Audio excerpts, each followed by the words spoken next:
Hello, my dear followers. Welcome to my channel and to today's video. I'm so happy to have you here. Today, I'm back again with a real-life story. Just a reminder, some parts of the story have been adjusted slightly for clarity and sensitivity.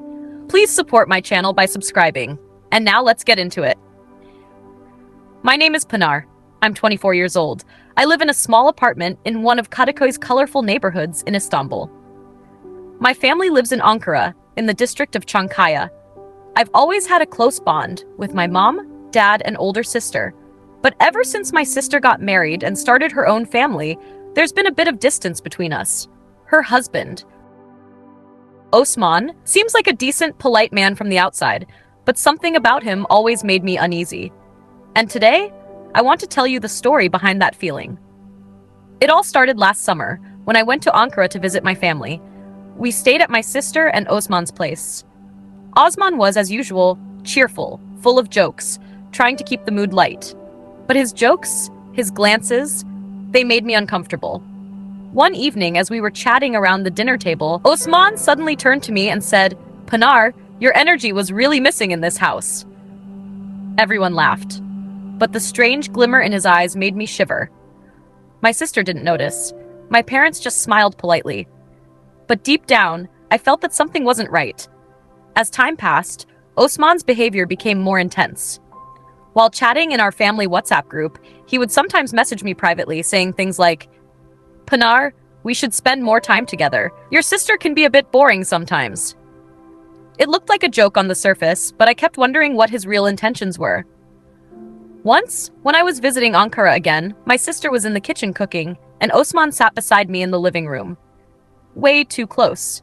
He said, "It's always nice talking to you, Pinar." I felt myself shrinking into the couch. I quickly made an excuse and left the room. But the real incident happened during my next visit. My sister had gone to the market and I was alone at home. The doorbell rang. It was Osman. He said, "Is your sister home? I just wanted to check." But there was something strange in his expression. I was sure he already knew she wasn't home. I left the door slightly open and said, "She'll be back soon." But Osman stepped inside anyway. "Why are you always so distant with me?" he asked. Then he put his hand on my shoulder, as if trying to comfort me, but that touch made my stomach turn. I pulled away and said, "Osman, please." His expression suddenly changed. He looked angry. Then he said he wanted to show me something and led me to their bedroom. My heart was pounding. He reached for his belt. I was already planning how to get out. And just then, the doorbell rang again. It was my mom and dad. God must have sent them.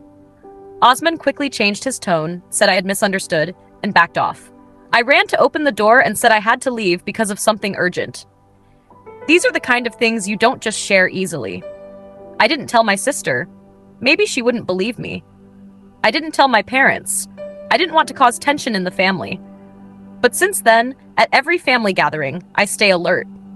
And still, I know that next time we're all sitting around that table, Osman will give me that same look again. And maybe next time, I won't stay silent.